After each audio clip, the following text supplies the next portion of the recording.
them, does anybody care? This planet's empty, I see no signs of life. Please don't tell me that the human race did not survive. There are no people in the future. There are no people. There are no people in the future. No people at all. There are no people in the future. Where did all my people go? There are no people in the future. Let me try my people call.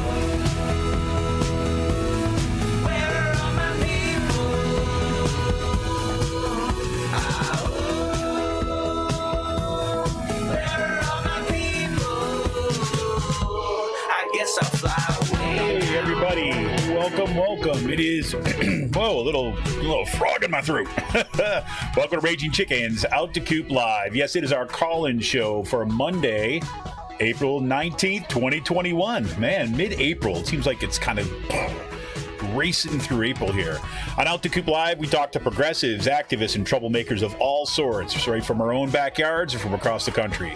On Fridays, Sean Kitchen and I break down the good, the bad, and the ugly in state and national politics. And you can get both podcasts by subscribing on Podbean, iTunes, Spotify, wherever you get your podcast. But you can only join the call-in show, the live show, Monday nights at 7 p.m. Eastern. Want to remind everybody, too, if you are listening on Podbean, you can always jump on over into our YouTube channel, too, as well. Just look up at Raging Chicken or Raging Chicken Media and make sure you subscribe to that YouTube channel. Make sure that you hit the like button for this stream and hit that little notification bell so that you know every single time that we go live. And we had some big news like last week or whatever. I mean, again, big little news, I guess. We crossed the 100 subscriber mark on our YouTube channel. We haven't been on doing the YouTube channel consistently for all that long, so I was totally psyched once we hit the 100 mark, and so now we want to kind of double that kind of in the days ahead if we can. We're very much looking forward to it. And you can also help support this show by becoming a patron for as little as $5 a month by just going on to patreon.com/rcpress. And if you are listening to this show live on the Podbean app, you can show us some love right now. You can just drop a few bucks in our tip jar by clicking on that little gift icon at the bottom of your screen. You can fill your digital pockets with Podbean's golden beans and send us a gift of your choice. Every gift that you send helps support and expand this podcast. And I gotta say, I don't want to kind of like get out over my skis, so to speak, but had some great conversations earlier on the day with some folks, and we're going to be bringing you a third chapter or a third stream, if you will, to the podcast coming at the kind of mid-May. I don't want to get out too in front of it, but I'm very excited about it, and had some great organizational questions with some folks. One guy in particular about some possibilities moving forward with Raging Chicken. So I'm really excited about how we can expand this podcast, and then also expand some of the writing on ragingchickenpress.org. So I'm very excited about that. If you're looking for more PA Progressive Talk, you want to tune into the Rick Smith Show's live stream at 7 p.m. Eastern on his YouTube channel, Twitter, Facebook, wherever you can stream. Rick is there Monday through Friday. You can also head on over to the ricksmithshow.com for all his latest across all his platforms. He's got the awesome Free Speech TV show on Saturdays at 7 p.m. Fantastic. And you must, this is an order. Not that I have any control over anybody out there, but you must go check out the newly launched Sisters of the Night Caucus podcast. It's fantastic. You can find it on Anchor, Spotify, iTunes, or wherever you get your podcast. Episode 2 dropped last week, featuring the one and only State Senator Katie Muth. It was great. The amazing PA women stirring the cauldron behind this podcast rock the house, and they know where the bodies are buried. Spooky, right? Yes. Make sure you follow them on Twitter at the Night Caucus. That's at the Night Caucus on Twitter. And for all you gamers out there, check out the Game Inn for all your gaming needs. The Game Inn is a Quakertown-based black family-owned gaming store. They're friends of the show and actually like friends of the family. My son's best friends, that's their parents who run it. So they're friends of the show and have almost every gaming product you can imagine. Retro N64s, Nintendo DSs, PS4s, Switches, and the games to go with them. Huge selection of collectibles, action figures, and Funko Pops, like literally like walls of Funko Pops in there.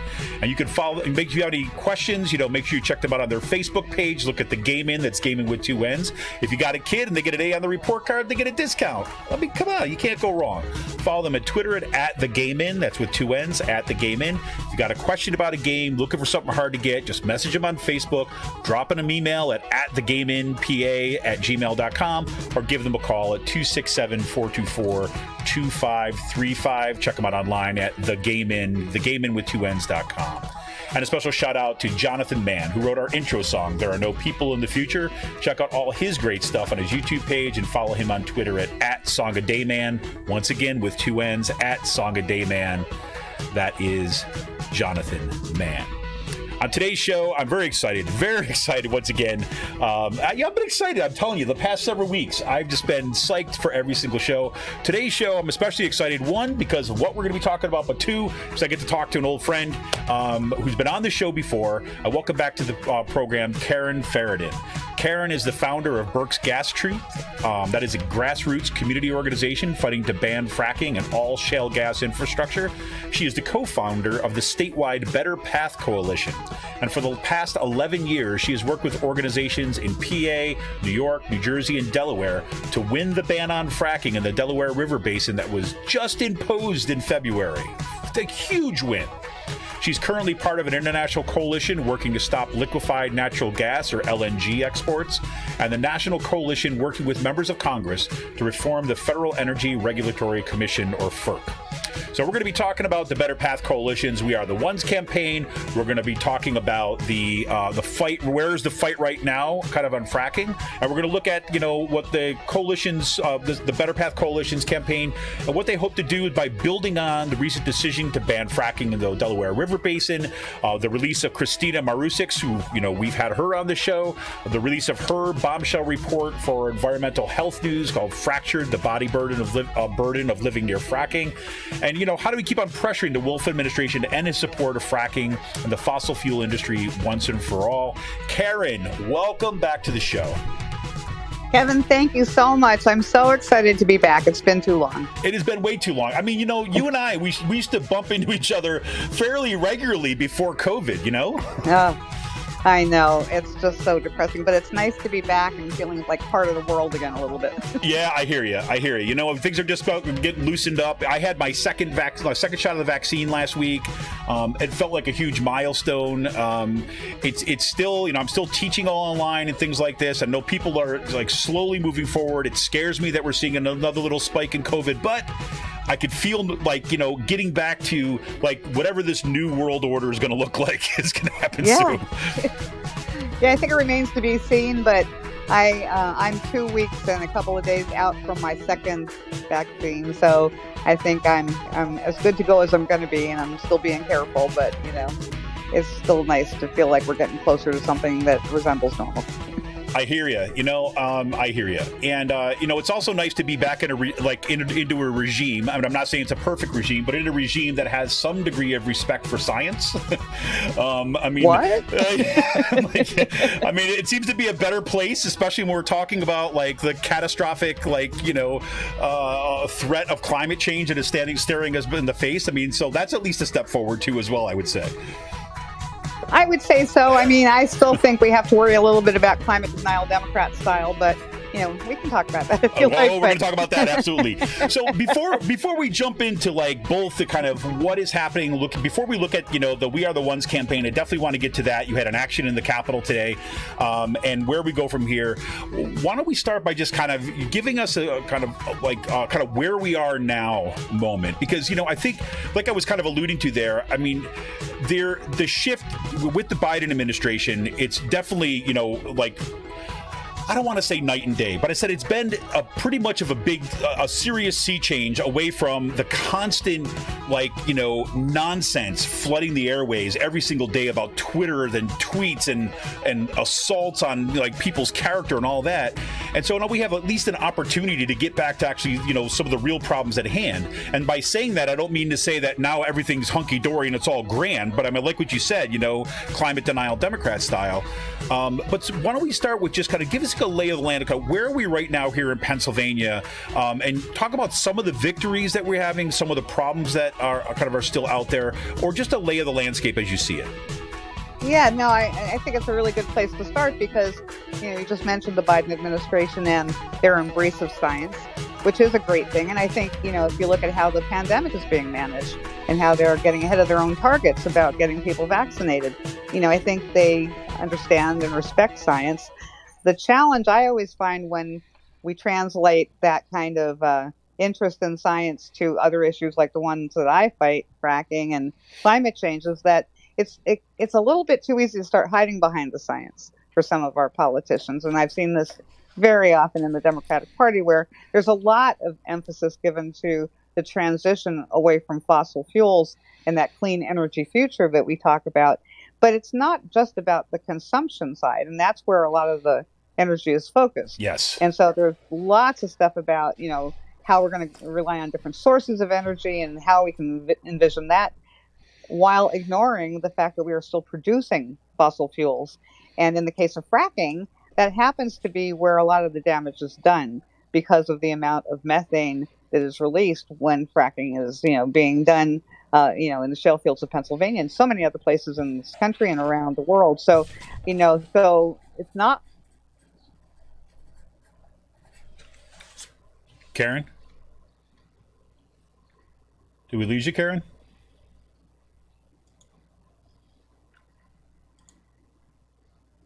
Looks like, Karen, we can't hear you right now. Oh, we got you back? Can you hear me now? Yep, got you back. Oh, okay. That was okay, odd. I'm not sure what happened. Yeah, But what did you hear me say? So we're talking about, say, the Biden administration. We talk about a little bit difficult with Democrats when they kind of support of science, but we focus on the consumption part, but not on the production part. And fracking is where a lot of that kind of actually happens. That's okay, roughly where we were. Say much more. I didn't really say much more than that. But okay. That in fracking, my point was that on the production side, methane is released, and that's a big contributor to climate change. And so to not think about that part, kind of push that to the side and actually continue to support it is a problem. Absolutely. And what's interesting I find right now is that there was a piece, I don't know if you saw this came out in Bloomberg News today, about how is natural gas the new coal? Right. Basically, even talking about how with natural gas, even natural gas, the cost of production and the subsidy of that and the amount of fossil fuels that are being pumped into the atmosphere right now, just from, as you're saying, in the production, really necessitates that we focus on that end of things. And, again, and I mean, this as well as I do in Naomi Klein's book, when she's talking about basically saying, this whole idea about we're going to focus on consumption and changing our light bulbs and have electric cars, that's really kind of doing good around the edges. What really we need to do is we need to shut off the pipes. That's right. Annie Leonard from Greenpeace uses an analogy with somebody she co-authored a piece on. So I apologize, I don't recall his name. But the analogy that she used was the bathtub that's overflowing. What's the first thing that you do when the tub is overflowing? Do you reach for a towel or do you turn off the tap? And so, we need to actually turn off the tap. That's where we have to start. And as Naomi Klein says, it requires system change. It's not enough to just, use LED light bulbs or something like that. We have big problems in the way that we're approaching this industry as a whole, not just because we're doing the damage that we're going to have to live with forever and we're going to have all the legacy issues to deal with, but we're also continuing to approve, any sort of pipeline or power plant or anything that gets proposed. And what happens then is that if we are smart enough to get off of fossil fuels as quickly as we need to, we're just going to have a lot of stranded assets. So there's a whole lot of investment going into the wrong places. And it seems to me like, right now we've seen about this is one of the things that we saw also, reports that have come out from the Ohio River Valley Institute. We had Sean O'Leary on the show kind of not too long ago. He was talking about how, all the promise even of economic development, which is what, which lured a lot of these areas, right, in our state and in West Virginia, the Ohio River Valley, to basically welcome the frackers in, was that promise of economic development, and that hasn't even panned out. So it seems right now, in the midst of like what we have with COVID, what we have with the kind of the lack of economic development, and the real need to have, I mean, we need to do like a 180, right, or maybe just get off the train entirely and start a new track kind of thing, and to really kind of sink in investment. And it seems that like now's the time. Those people who are most hurting very often are in these same communities that have been damaged most by the fracking industry, to invest in renewables, to invest in that kind of, that post-carbon future. Yeah, I mean, you just mentioned in the intro and just now talking about the Ohio River Valley Institute report, two of my favorite things, what Kristina Marusic did, and this new report that talks about the economics of it all and how things haven't really lived up to expectations. And, we've been saying for a long time that the fracking industry has never really been profitable. And so, so it's sort of a house of cards anyhow. But, it is very localized now, where those communities that really did put a lot of hope into being able to improve, or individual landowners were being, I think they were going to be making a lot of money. I mean, there's been so much disappointment. And as you correctly pointed out, it's happening in a place that has been hit over and over and over by one extractive technology after another. And so, it's like, how much more are these communities supposed to be able to take? So there are profound on-the-ground impacts happening right now. And then, of course, climate change is, just the next nightmare. And the on-the-ground conditions are making people even more vulnerable. I'll give just one really quick example. Please. The industry is sort of turning into its own victim. It was a couple years ago now that the Revolution pipeline blew up in Beaver County, Pennsylvania.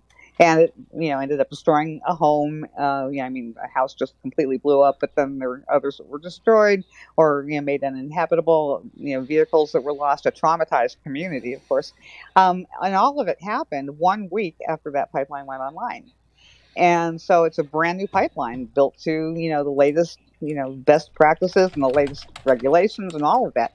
Why did it blow up? Well, it's energy transfer. That's one of the answers. Energy transfer is just a disaster of a company. But in addition, it happened because of their shoddy practices building the thing on a steep slope. And one of the problems with building it on a steep slope in the wrong way was that as soon as there was a deluge, which they are having now, these like rain bombs because of climate change, we're seeing these intense kind of rainstorms. We're seeing a whole lot more shifting of the earth and subsidence and that sort of thing, so that sinkholes can develop and things can just collapse. Well, when you have a brand new pipeline in the ground, it's collapsing, the ground around it is making the thing unstable. It explodes. And so in a weird way, the pipeline is the victim of its own contents, really, because what's in it is the stuff that's exacerbating climate change in the first place. We wouldn't be having the rain bombs that caused the thing to fail if pipelines weren't carrying all of that product that's making things worse. Now, it's obviously not the only contributor, but it's a big one. It's a big one we have a lot of control over in Pennsylvania, because that's a big, big industry for us in this state, between methane and ethane, which is the other newer chapter in this story. Increasingly, fracking isn't being done for natural gas. It's not an energy source. It's being done to produce plastics. Right. Well, and it also seems like, with that huge amount of investment that, in the ethane cracker plant, right, kind of out in Western Pennsylvania, is perfect example of what you're talking about. And the kind of like, the amount of money that went into that, developing that just as a way of supporting, because it really was, right, the plant was there to support the natural gas industry, right? It wasn't really even about delivering energy. It was about delivering the product of ethane for plastics. And plastics, and I've got students doing research on like the microplastic kind of dilemma and problems and all that's the problems that's causing our health right across the board as it is. So it's like, okay, just adding insult to injury and helping kind of like giving these kind of subsidies to that industry. Yeah, I mean, if there's an industry or a subject, I should say, in the environmental realm that is in any way in competition with climate change and just how big an issue that is, it's plastics. So what's Pennsylvania do? It continues to produce methane for natural gas, which is 86 times more powerful than the carbon dioxide molecule that hits the atmosphere. So it's a very, very powerful greenhouse gas. So we go all in on that. And then when it's time to go all in on something else, we go all in on plastics. So we are, going headlong into these industries. We're hitching our wagon to dying stars. Why we would do that, I don't understand, but that's what we're doing in Pennsylvania. Indeed. So let me say, before, because there's a lot of challenges here, but at the same time, right? I mean, the fact that there's a fracking ban in the Delaware River Basin, that seemed to be like a sea change. I mean, that was huge. And not like right on the heels of that, you get that report from the Ohio River Valley Institute about the lack of economic development, the lack of the economic promise from these industry. Then you get Kristina Marusic's kind of series that comes out looking at the ways that, people's bodies are being polluted, right, and decimated for generations just by living near these industries. There does seem to be some I hate to say good news, right? But I mean, it seems to be there's some momentum, or at least a spotlight focused on the fracking industries and its perils in a way that I can't recall having at the same time before. I mean, so give us a sense, where do you see things are at this moment? Do you see that too as well? Or do you see the challenges still kind of are just way too big? Well, no, I actually think that what happened with the Delaware River Basin Commission's decision to ban fracking is a sea change. I think it's huge. I don't think we understand yet how huge a deal it is, really, because not only have we been fighting for that for 11 years and now we've gotten it, but there are a couple other things that are significant about it. One is that what they were supposed to do that day was to vote to ban fracking, which they had told us they were intending to do as early as 2017. And so that was known to us that was their intention. Mm-hmm. But what they were supposed to do at the same time, and this is what they announced when they announced their intention to ban fracking, was that they had developed these regulations that they were going to vote on. One that would allow clean water to be removed from the basin so that fracking could be done elsewhere. So they were going to send clean water so that fracking can be done someplace else, like in Ohio or someplace nearby. And the problem is that there is it was always obscene, but right. an unbelievable amount of water that's being used in the process now. And so that's something the industry really needed. They needed more water. The other thing they need desperately is some place to put their waste. And so the other regulation that they were going to vote on in February was one that would have allowed waste to be imported, wastewater, into the river basin, where we would then be the ones having to transport it, dispose of it, process it, store it, whatever needed to be done would be done here in the basin. Again, facilitating lots of fracking going on elsewhere, giving the industry the other thing that it needs desperately, and endangering our watershed at the same time. And so what was really significant to me about what happened on February 25th is that they withdrew those things from consideration, and it was only about the ban on fracking. And they announced that they're going to be re-reviewing. They had already gone through the entire review. They had already accepted all the public comments on those regulations, but there was so much pushback that they are just probably reversing themselves. That's what we're hoping they're doing. They sounded very much like their intention now is to go through the review with an intention to ban those practices too. And that's what we started calling for the minute we heard that they were going to approve those things, or at least they were going to vote one way or the other on them.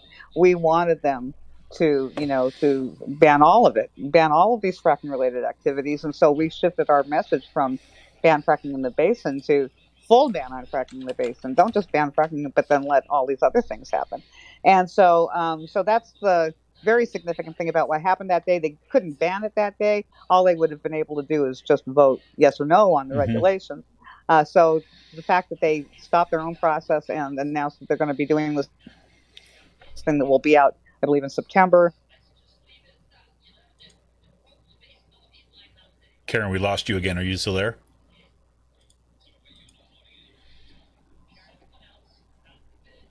Karen, you cut out again. Can you hear me?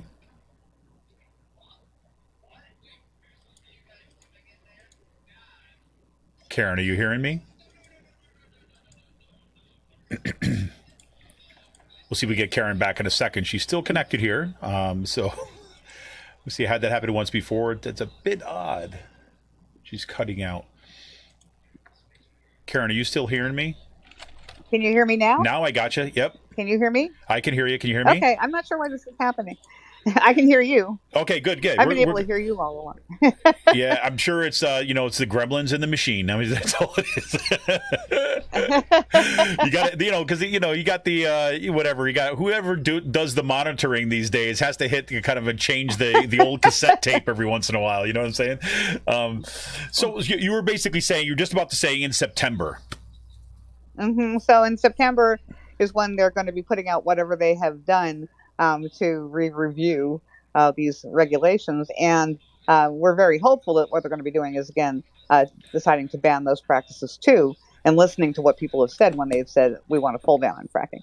So that's the really significant part. That was what was so especially exciting about what happened on February 25th. But of course, it's really exciting to win a battle that you've been fighting for 11 years. That was pretty big. But it also created a lot of opportunities as far as, I mean, you could be depressed about it because there's still fracking going on everywhere else, and it is depressing that fracking is going on everywhere else, and it's very depressing that our governor is so supportive of that fracking. But, if you want to look at glass half full, it provides us the opportunities to specifically call him out on his hypocrisy, because he not only voted for that ban, but he seconded the vote. Right. He had his representative do that, and that's the head of the DEP. So, so they were very enthusiastic about banning fracking. They looked to all of the science. They said this is in their actual, the resolution itself explains that they looked at the science and they looked at the adverse effects that were happening on the ground over time, over the entire time it's been happening. And they said that the industry was working best practices and that the regulators were on it. So with all these good things happening, coming from the industry and the regulators, it's still not enough. It's still dangerous. And so it was too much for us to bear a day of in the Delaware River Basin, but it was not sufficiently dangerous for Governor Wolf to say, this is a wake-up call all the way around. It's time to start banning it everywhere else too. Well, Quite the contrary. Right, and I think this is absolutely fascinating, because it's almost like you're playing like the eastern part of the state against the western part of the state, or however you want to kind of like play that in terms of how are you breaking up kind of the political calculation, because I really think that's all that it is. It's a political calculation, God knows what, but that pits like east against west. Like the idea, it is not politically viable to kind of continue a support for fracking in the east, but it is in the western part of the state, which is just bizarre. But let me ask you this before, because I want to get to specifically to Wolf and the campaign that, again, today's action in the Capitol that you were part of. But do you have a sense, before we get there, do you have a sense of what is it about now? Like, what has shifted, or why are we at a place now where suddenly you see, the commission moving forward and making these bold moves? What's going on there? Well, and this is one of the parts, and I could go on about how frustrating it is. But, like I said, they did announce their intention in 2017. Now, I don't know what was going on at the DRBC and amongst the commissioners, but of course, at the time when they made their announcement, there were 3 Democratic commissioners. And then Christie left and Phil Murphy came in New Jersey. So now there were 4 Democratic governors. The commission is only a 5-member commission. The only other person there is the President of the United States, always represented by the Army Corps of Engineers, but they take their direction from what the what the president wants them to do. And so I don't know what was going on during the Trump administration if one vote, somebody representing one vote on that commission was enough to dictate what the commission felt comfortable doing with 4 Democratic governors who could have outvoted him on anything. So I don't know if that had anything to do with the timing, but it is significant that they did this thing as soon as Biden took over. He didn't vote for it. He abstained because they hadn't had enough time to work out between the Army Corps and the president's office how they should vote. They hadn't discussed that yet. At least it wasn't a no vote. But, the same vote they would have gotten among the governors as long as Phil Murphy was around, and they would have still had a majority prior to that. It would have still been the way the vote had gone. It was in many ways identical. So I don't know what the additional pressure was, but it is significant to me that this is when they decided to do it. So so maybe they were just waiting for their moment, their opportunity. But at the same time, a lot of on-the-ground impacts have occurred since 2017.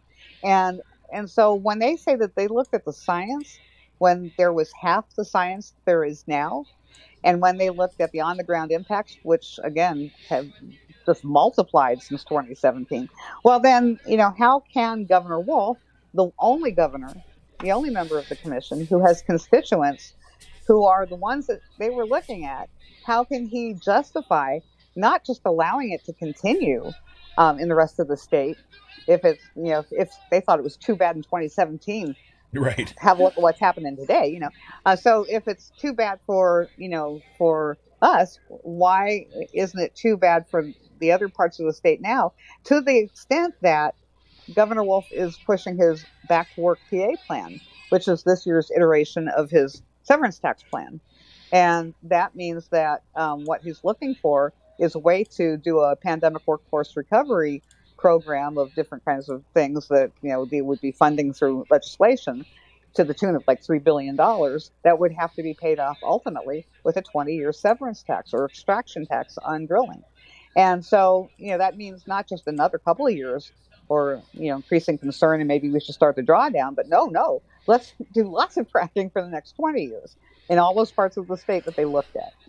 And that I don't understand. Well, that's one of the things when you and I were back and forth early on, we were talking about coming on the show and stuff. That's one of the things that you had said to me is like, this is like, doubling down on a commitment to some of the worst, the worst polluting, industries got around for 20 years, like you said, or, and basically put people into situations like, okay, either you keep smoking the pipe, so to speak, right?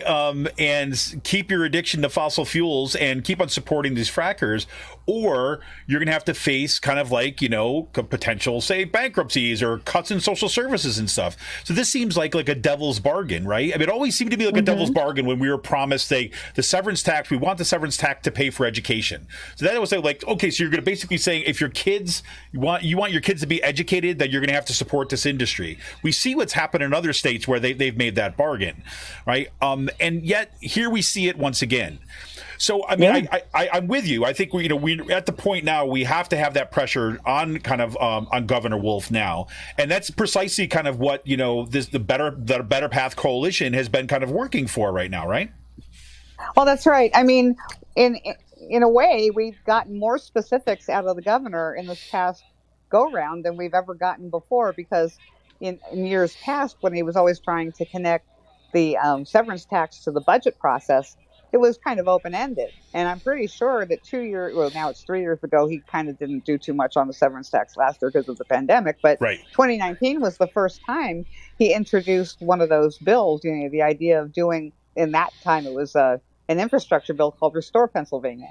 And I think the strategy was that Republicans were going to find it a lot more palatable to have all sorts of, numbers put to things so that it wasn't so open-ended, like it was going to be over in 4 years and it was only going to, cost this much money. Nobody was going to be able to spend beyond X number of dollars on various programs and blah, blah, blah. It was very finite, in a way that might appeal to Republicans and very sort of fixed. And so it was the first time that he had to start putting numbers on the severance tax. And that's when, we'd been saying, oh, we lost you again. You just cut out again.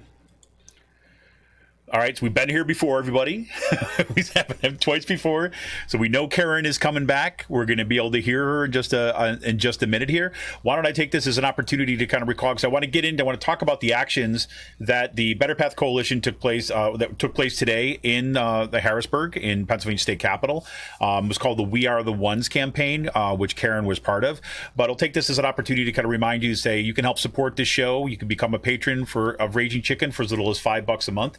You can just go to patreon.com/rcpress, or if you're listening on a Podbean right during the show, you can kind of send us some love right now and hit that gift icon at the bottom of your screen. Send us a virtual cup of coffee, love balloon, roses. They got all little different things you can send. Just get yourself some golden beans and send the love. The gifts that you send to help support and expand this podcast. So I think we got Karen back. You're back again, Karen? Karen, are you there? Can you hear me now? Yeah, now I got you again. We lost you. Can you hear me? Yep. Can you hear me? I can hear you. Yes, I can hear you. Okay, yeah, we lost you again. So I just gave a little break, and kind of like an intro to the show. Remind everybody to head on over to YouTube too as well if you are not already, or if you're listening to us on YouTube, make sure you hit that subscribe button and like this stream, and hit that little bell that you get a notification of every time that we go live. So Karen, we were just starting to talk about a little bit about Governor Wolf has gotten you got more specifics out of him than you have kind of in a long time, which is a good thing. But I think you got to have an opportunity here, like you're saying. We got the Delaware River Valley Commission to kind of ban fracking in there. We have these kind of reports that are coming out. I forgot to mention at the top of the show, in 2 weeks we're having the directors of the film Invisible Hand come on the show. And so we're going to be talking to, in 2 weeks, we're going to be talking to Melissa Troutman and Joshua Probanik about the Rights of Nature documentary that follows up on our discussion from with Chad Nicholson from CellDef, who's talking about the rights of nature and the fight in Grand Township. So it seems like there's these kind of not necessarily coordinated things, but, with these reports that are coming out, with this banning on here, it seems like a perfect time to, okay, let's double down and say there's some pressure on Governor Wolf. Well, that's right. And I was saying about how he's being more specific. So he's finally put numbers to the severance tax, 20 years, as we had, like I said, right when I was cut off, probably, about, how we've always been saying that, that it would institutionalize fracking, and then he kind of proved it. And then, of course, by supporting the ban on fracking, he's actually had to say fracking is too dangerous. And there's something else that didn't come up yet, but this is something that we were involved in 2019 when the stories came out in Western Pennsylvania about a spike in rare cancers in young people. We really started pushing on the administration to do something about it. At first, he was hiding behind this terrible academic, this not even academic, but it was something that the Department of Health had done with their colleagues in Colorado, where they cherry-picked 25 studies and then said they don't even think there are any sort of impacts, health impacts of fracking at all. First, they tried to hide behind that. But then we took families. We were working with a group called the Center for Coalfield Justice and Physicians for Social Responsibility, who's also a member of the Better Path Coalition. But the three of our groups worked together to take families to Harrisburg. If Governor Wolf won't ever go to them, he never has. Let's take the families to Harrisburg. And they did a legislative briefing at lunchtime, and then they did a press event in front of his office. And for the first time, he came out and addressed the families for the first time in all the years that he's been governor. And so, that was on November 18th, 2019. On November 22nd, he called for studies for the first time. Nothing has ever been studied in this state. So he called for studies. Now, studies doesn't get us very far, because studies gives them the opportunity to say, well, there's, no definite link made, or whatever they're going to say. It gives them a bit of an out. And of course, studies take forever. But it was the first time he had to admit that he didn't know if fracking was safe. It's, such an factor for him that he needs to study it. That's the first time he's made any kind of admission. And so we keep inching closer and closer with all of these things to say, how can you, again, justify taking this very drastically different position when, you think fracking is unsafe enough that you need to study it. It's maybe impacting people's health in a very profound way. Now it's unsafe in all these other ways that you and the commission looked at when you decided to ban it in the Delaware. I mean, you're getting closer, but why are you still supporting so much more fracking? And so it's our moment to take advantage of that and really call them on it. Fantastic. Well, that brings us to the We Are the Ones campaign. Let's talk a little about the We Are the Ones campaign, because you were there in the state capitol today. I saw the images on Twitter of this ginormous petition being kind of unrolled in the floor of the Capitol. Or I wouldn't even say petition, right? Because it wasn't just a petition. It was a kind of a unique kind of sign-on as a way of kind of garnering the kind of pressure that you're talking about.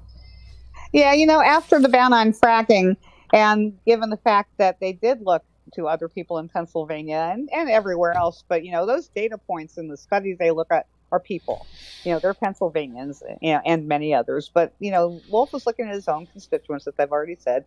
Dangers are being experienced by Pennsylvanians. So in many ways, He was looking at his own constituents. And so after that happened, and it was clear that he's continuing to be supportive of fracking everywhere else, but just not the Delaware, we knew we had to write a letter, because we are a frontline and grassroots-led coalition and a statewide coalition. So, even though, like, I live in the Delaware River Basin, a lot of the other members do not. Right. And so I stand in solidarity with them personally. But, we thought we needed to write a letter calling him out on again, the hypocrisy I keep mentioning. And so we decided to do this letter. I started writing it actually just to do a conventional letter, and I found myself writing a really unorthodox letter that almost read like a poem. And so I took it back to the group. I'm like, I don't know if this is too weird. But then they liked it, and they started adding to the poem, and it became this collaboration. And so it ended up being this letter. We keep using the phrase, "We are the ones." So that's all these references to that throughout the show. That's what it's about. We are the ones, written from the perspective, in other words, of all those people that he was looking at without maybe even wanting to admit it. And so, it's like, we are the ones you have abandoned. We are the ones that we've repeatedly asked you to meet with us, and you've never found the time for us. And all these lines, that kind of tell the story of these people's lives everywhere else in the state, but in the Delaware River Basin, which was a tactic at one point in New York State. So I don't know if you were talking about that earlier, if strategically, if they can get all of the activists in the East to turn their backs on the people in the West, well, maybe that's how they win or something. But, so for us, showing of solidarity is as important as having a personal story about how you've been impacted. And so that's what we ask people to do. Tell us your story when you sign on. Give us a little, snippet about what's going on in your lives, how you've been impacted, what's going on around you. And then if you're not from, one of the directly impacted areas, sign on in solidarity. And so we got about 1,000, Pennsylvanians, over 1,000, but many, many of them told their stories.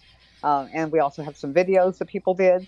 And so we just, we're starting to collect all these stories. We're going to continue to do that.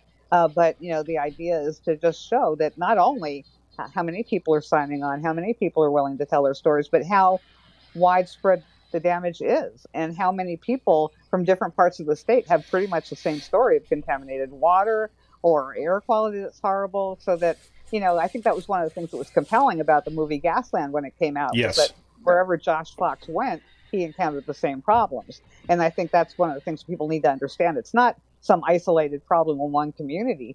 Community after community is experiencing the same thing. And so it's a thing. It's something to be worried about. And it's affecting a whole lot of people in the northern tier and in the western part of the state. And so it's time for this to stop. And this is our moment when we are just not taking it anymore. The Better Path Coalition turned 3 years old on Tuesday. We opened with a statement rather than an ask, which was, "We choose a better path, Governor Wolf." Today we delivered another statement. Well, I think that's great, because I think there's a couple things that I think are I think really impactful about the medium and the way that you kind of chose to frame all this. I think that these stories are really, really important. You and I, we talked a little bit about this before the show, is that, Kristina Marusic's piece, with her fractured, her fracture thing, but the stories that she told, they tore me up, right? Because you're talking about, real people. And I think this is one of the problems that, those of us who've been kind of, I don't want to frame it in terms of problems, but I think that, because the policy and the research parts of these movements, right, are so important, and that that information needs to get down. We have to be arguing policy. We have to be arguing in terms of, this proposal and this proposal, that's absolutely essential. But, the history of social movements has always been that is, yes, there's the policy, but it's people that end up moving things, right? And it's their stories.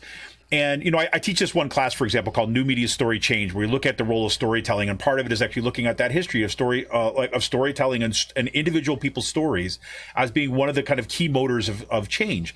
So to see those stories be coming in just by kind of everyday people who's, they're impacted in terms of their health, in terms of their water quality, in terms of just like turning a quiet country road into like a major highway for truck traffic.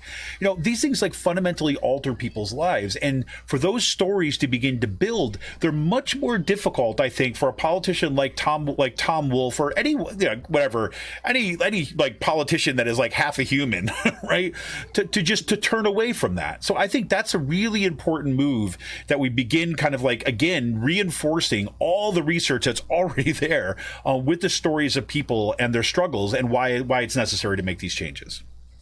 Well, yeah, and in fact, if you look at the history of the environmental justice movement, which is what this is all about, exactly, is I think there was a fair amount of frustration, because I think a lot of the big greens that frustrated the the environmental justice movement that began was really out of the civil rights movement. I think there was a lot of I don't know if I would say it was criticism, but definitely it was clearly that something was missing when too many of the big green organizations were so detached. So we rely on science, we embrace science, but you have to know when to not talk about science. It can't always be about reports and things like that, as important as they are. As much as I glom onto every one of them that comes out, because there's so much good information, at some point, the thing that persuades people, the thing that's really important to hear, are the stories. And I think that was the real value that the civil rights movement brought to, the environmental movement, because it was really not, it was a very detached sort of world of people in offices in some other place, not on the ground. It was really the birth of the grassroots environmental movement. And that's where the stories are. You have to hear from the people. In fact, Lois Bjornsson, who's one who gives tours for us, she does them all the time, but Better Path partnered with her to get legislators to go out and take a tour of southwestern Pennsylvania. They've never been there, a lot of them, and so now they're seeing it for the first time. The thing that they've been legislating about was something they never saw with their own eyes, and you don't go see it and then come away unchanged. And so, but Lois was also one of Kristina's subjects in her report on body burden. And so when she signed the letter, she just put the link to the body burden study. She didn't even bother telling her story. You want my story? Here you go. Yeah, read it. He's probably reading this, Governor Wolf. I mean, because her family is one of those ones where they're just testing in the 95th percentile on these horrible things. It was her son who was helping her, his dad, with the vinyl flooring, but he's also the one who, again, showed up, I think, in the 91st percentile for something related to ethyl benzene or something terrible. It's just ridiculous what's going on. And it's happening everywhere. It's happening everywhere. And it's just got to stop. Well, awesome. So, as we kind of like, I'm very, very excited to see that. And I do think there's a whole lot of energy, because also, you talk about a whole new generation of activists, which I want to talk about where we go from here, but a whole new generation of activists. You look at the Sunrise Movement. You look at, I could go on and on. You look at the kind of like, the school strikers. It seems to me that we are on the precipice of kind of some major fundamental change. I mean, and which is got me kind of really excited. So before we talk about where we're going to go here, just want to remind everybody, we're kind of getting towards the latter part of the show. So if anybody's got comments, you've got questions, if you want to call in, if you're listening to us on the Podbean app right now, you can hit the little call-in button. If you got a question or comment or want to contribute to there, you're welcome to call in. You can leave a comment on our YouTube. Karen, you've already got a fan. Cyril has said, Karen rocks, great guest. So just thank you. So there you go. So we're happy to see it. But yeah, if you like to any kind of comments, you get, if you don't want to call in, that's fine. You're on Podbean. You can always throw a message in the chat. I'll be happy to kind of read it or ask Karen the question for you. Same thing with the YouTube. So as we're going to see, if anybody wants to come in, please do. But as we're kind of looking forward about where we go from here, there really is, I mean, a new generation of activists, kind of young folks who basically, never lived in the world where they had to kind of denaturalize or unmask like the lies about fossil fuels, right? They were born into the climate crisis. And I think that, there's something to be said of that. I remember one of the things that Naomi Klein wrote back, I'm a huge fan of Naomi Klein, I have to say, but she wrote back in No Logo, which came out in like 2000. And one of the things that she said is that one of the things that and she was talking specifically about corporate America at that point, but they're going to have to contend with is that they're going to have to deal with a generation that has never bought in, right? Bought into the lie that you're going to kind of live better than your parents and so on. Is because, Gen X, my generation, like, we watch things die. Right. We watch the factories leave. We watch the kind of like jobs disappear. We watch our parents lose their jobs. Right. We saw the economy in decline. Right. But we were a smaller generation. Millennials come around.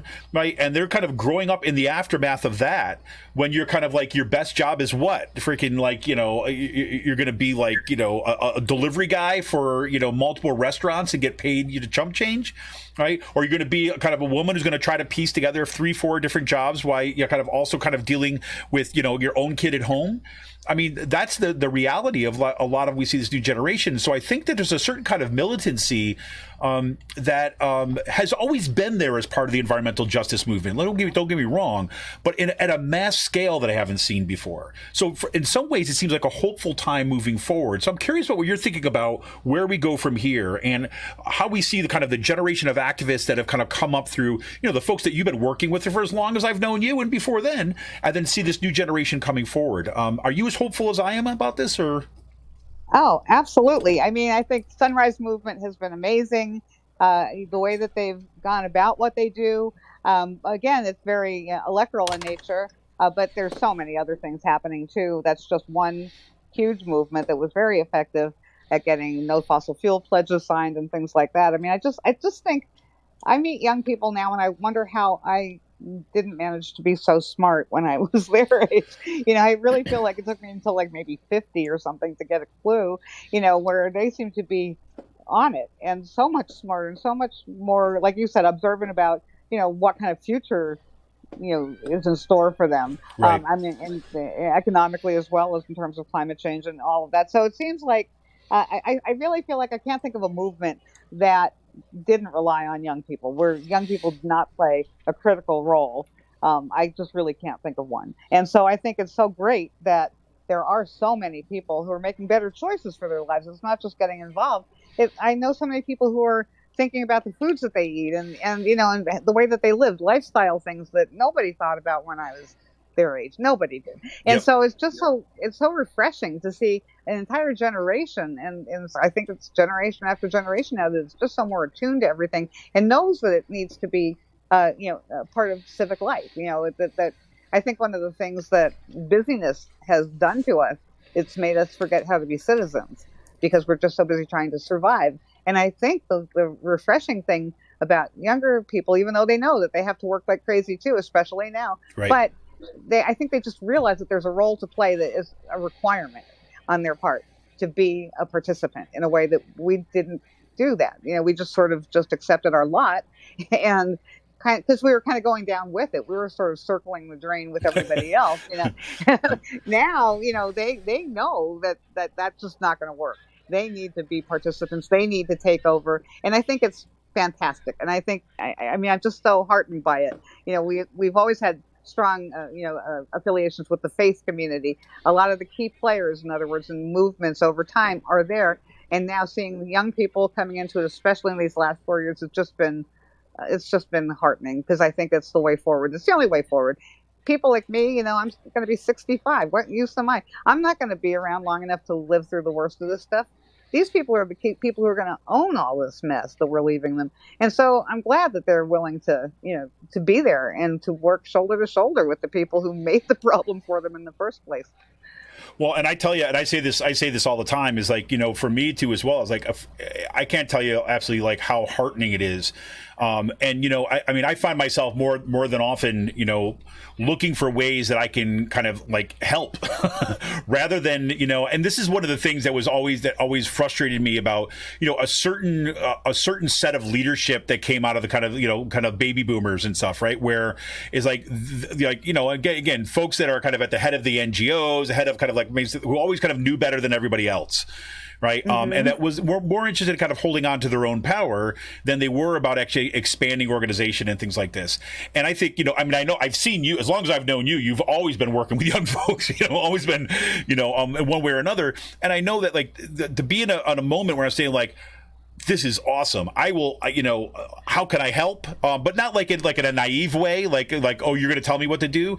I can help support you. I can help here. Here's some resources. Here's these kind of things that I offer. And it breathes new energy, like certainly into me, to feel like, God, finally, we're at a point where we have an opportunity to really turn a corner. And in a way that can, not just kind of save us from the worst in climate destruction, but also begin, some significantly for real addressing white supremacy, right? Addressing the kind of like crazy kinds of inequality and runaway capitalism. Right across the board, addressing the kind of the deep-seated patriarchy that has infected kind of our culture, especially Western culture, for so long. To see all these happening at the same time is amazing. Well, I think it's one of the interesting things about the environmental justice movement is that 1982 and what happened in Warren County, and this is environmental racism, and that sort of official beginning of the environmental justice movement is what we think of. But it was actually in the 60s with Chavez and farm workers. Part of what they were fighting was exposure to pesticides. Yep. And so if there is I think a better, corollary to what's going on now, where it is all of these issues coming together, and it is that intersection of all of these issues. Or as Nizhmi Drenko from the Poor People's Campaign of Pennsylvania, Put People First here, she prefers interconnectedness, because intersections are one point, but there's actually lots of ways in which we're connected to one another, interconnected. So I like the way she thinks about it. But, there are so many different ways in which we are connected. All of our issues, they're all the same thing in the end. They're all one issue. And so, there are so many ways of seeing that. Some of the immigration detention centers down in Texas are sitting in the middle of fracked communities. Exactly. So those people are literally captive to whatever pollution is there. They really have no choice, and they did nothing other than try to, be refugees to end up there. There's just one of God knows how many intersections we could talk about, but that's the idea. There's so many points at which we are intersecting or interconnecting with one another that I think that's the way we have to approach it. Because again, going back to Naomi Klein, this changes everything. Everything is everything. Bingo. Absolutely. Well, if you have any kind of like burning question, burning thought, burning kind of idea, you want to get it in now, because we're kind of closing up on towards the end of the show here. So don't hesitate to jump in. We'll be happy to take it. But so Karen, what's let me ask you to say two questions as a way to kind of close it out tonight. Is like first of all, is like, where are you going from here? Right. I mean, what do you got from from how you're approaching this? You've got the campaign that launched today. You're out there. What's the next steps that you've got to take? And then secondly, if people want more information, want more ways to get connected, we've already talked about this. You can send me some stuff. I'll put things in the show notes. But if you're people listening right now, they're looking for something to kind of click on or some place to go to, where can they go to get more information to? Yeah, they can go to betterpathcoalition.org.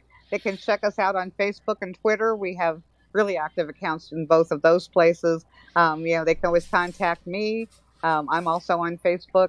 We can connect you with anybody you're interested in working with. If you heard about something, one of the projects that appeals to you, and there's so many more we didn't even touch on tonight. And so I think, there are so many projects right now, but I think the next step for the Better Path Coalition, one is that in May, we're going to be celebrating the 50th anniversary of Article 1, Section 27 of our Constitution. Pennsylvania is only one of two states that has an environmental rights amendment, and ours is the stronger of the two. And so we have a rare protection in Pennsylvania that is not being taken seriously enough. And so we've always incorporated that into what we talk about. That certainly pertains here. Why do we have environmental rights that are being ignored? It's a Article 1, amendment. It's a Bill of Rights amendment, which is on par with, due process and freedom of speech. Why do courts take it seriously now, after many years of them not even taking it seriously? But why don't the people on the front end of these policies and these laws and regulations take it seriously? So that's one thing. We're going to be talking to the guy who wrote Article 1, Section 27 in a legislative briefing we're also planning. So I can share some of those dates with you if there are things, any of your listeners who are interested in participating in those things, because we do a monthly webinar called Better Paths Presents, and that's where we bring up a lot of these subjects. But then the other thing is, again, continuing with this We Are the Ones campaign and extending it, because the next chapter in it goes back to something I did talk about earlier, and that's how we are not protected in the Delaware River Basin if they're going to continue to not even consider those regulations I talked about earlier on, but continue to build pipelines like the Mariner East Pipeline, Penn East Pipeline, Adelphia Gateway, the LNG facility they're talking about up in Wyalusing that would put liquefied natural gas on trucks and bomb trains and have them drive through our communities in the river basin. I mean, you're kidding yourselves. It was the same commission that voted to allow the second dock to be built in Gibbstown, New Jersey, where all that stuff would be exported in December of last year. And then in February, they banned fracking. Where's the logic? It's all the same problem. So, so I think what we have to start doing is pointing out, we're not protected either. And so it's great that you ban fracking, but there's so much more that needs to be done. And all of it ends up impacting people in fracked communities because whatever we're dragging through here or burning here in the power plant, it comes from a place in Pennsylvania where people are being shafted and they are being harmed and some of them are dying. And that's just got to be acknowledged once and for all, and it's got to be acted on. Whoop, whoop, cosign everything right there. So this is like, I mean, absolutely. Well, this is my excuse once again. And you made the mistake of bringing up the fact that we've got an anniversary of that amendment coming up, which just means that I'm going to be bugging you to come back on the show, maybe some folks with a better path, to talk about maybe that amendment and kind of broaden out these discussions. It's just, this is like absolutely phenomenal stuff, Karen. I just like, and it's always, for me, I'm always reinvigorated when I talk to you about these things. I'm always learning stuff. And, I'm just kind of reminded once again that there's always so many awesome people out there doing this great work. So, I appreciate your time tonight. Well, I always appreciate hearing you when I'm not on and talking to you when I am, because you're so well informed on this. I mean, it's really refreshing to talk to people who are paying attention to the issue, and you stand out in that way. I really appreciate that. Oh, Karen, I appreciate that. I mean, I try. Believe me, I'm pulled in 1,000 other directions. You know what I'm saying? I know. And it's like, but I look at it like this: is I think about. I mean, that's what got me into higher education. I mean, everybody who's who doesn't know me personally, I teach at Kutztown University, and all these issues coming together is what matters to me most. I mean, I always work with social movements, and I've got 2 young kids, and I look at the work I do now is going to be their legacy too as well. So that kind of like I find it's required. And then then I moved to Pennsylvania, and I'm finding like I'm in like in the belly of the beast in so many ways. I mean, we're sending people to the insurrection, we're at the center of fracking. It's like, so in some ways I figure that I landed in the right place, even if it can be incredibly stressful at times. But yeah, go ahead. Sorry. For sure stressful here. We saw Doug Mastriano at the Capitol today, and the guy Jesus. said, "Hey, insurrectionist." Yeah, exactly. Hello, Mr. Insurrectionist. Exactly. Well, I'm thrilled, and I hope you'll come back on the show soon. And I'll throw you some out. We got, and I'm looking at this, and I always think about this. This is my message to, I'll leave everybody with this kind of notion is, I know I bug everybody when I always, let you know you can help support the show. You become a patron for as little as $5 a month. Go to patreon.com/rcpress. You can leave us kind of, little kind of golden beans here in the Podbean app if you're listening here, or for that matter, if you're over on our Facebook page, you can go over and kind of hit us up our Facebook page or at our YouTube channel, and you go to paypal.me/rcpress. You can leave us a one-time donation. I mean, there's lots of ways. And the reason why, I imagine this is like, again, I'll leave with what kind of my imagined future here is like, there is so much stuff that's going on. The fact that, right now I can do this show on Monday nights, and I could do another show with Sean as a news wrap up on Friday, when there's so much else that needs to have attention. I mean, I could probably talk with Karen and stuff what's going on with the Better Path Coalition like every day this week, and we still wouldn't cover everything that's going on. So again, I want to appreciate all the support everybody's always kind of shown us on this show. People that have been there right from the beginning. And again, I'll make that plug again. So you want more of this, you want more of this content, you want more progressive media, you want to see this kind of grow out, you want to bring more people into the fold and help amplify the messages and the work of people, that are doing the good work on the ground. Help us support the show by going to patreon.com/rcpress. You become a patron as little as $5 a month. I can't tell you how much that helps out. But Karen, always a pleasure, and I thank you so much for your time. I appreciate it. Thank you so much, and listen to what he said. Go help him out. Support media like this. We need this kind of help. We need people telling these stories for us and giving us a platform to talk about things. So thank you so much, Kevin. Oh, you got it. I'm going to cut that and put that in an ad. But and so I want to remind everybody before I go, there's one thing. Next week on the show, we're going to have Jamie Martin. She's the president of ABSCUF, the faculty union, which I'm part of, and we're going to be talking about what's going on with the state system of higher education. And in 2 weeks, we are going to have the directors for Invisible Hand. That is Melissa Troutman and Joshua Probanek. They're going to be coming on talking about their Rights of Nature film. It's really a spectacular film. It's beautiful, and it's the kind of one that actually it begins to bring it all into focus about seeing a different kind of future. And especially I especially appreciate, I don't want to kind of like tip my hand too much here, but especially appreciate the ways that we're seeing the kind of the coming together once again of, you know, this kind of movement coupled with kind of indigenous knowledges and ways of thought, which is actually spectacular in that film. So we've got some great shows that are coming up. And then we've got some folks that are going to be coming on talking about college debt. And I don't mean just kind of student debt. I mean, yes, student debt, but also the kind of the debt that public college universities are in. That's going to be coming down towards the end of May or middle of May. So we've got lots of stuff coming up here. We've got some surprise shows that are coming up that I'm not, like I said at the beginning of the show, I'm not going to tip my hand on yet. But we got some good stuff coming up for you. So anything that you can do to help support the show, patreon.com/rcpress, become a member for as little as $5 a month. Karen, have a great night, and here's to the fight. You know, it's like here's to the fight and the joy that comes along with doing that fight collectively.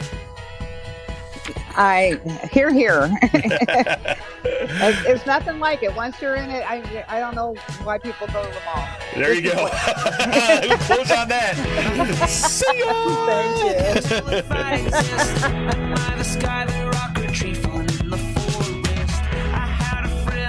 At least I think I did. I almost can't remember exactly what a friend is. There are no people in the future. No people.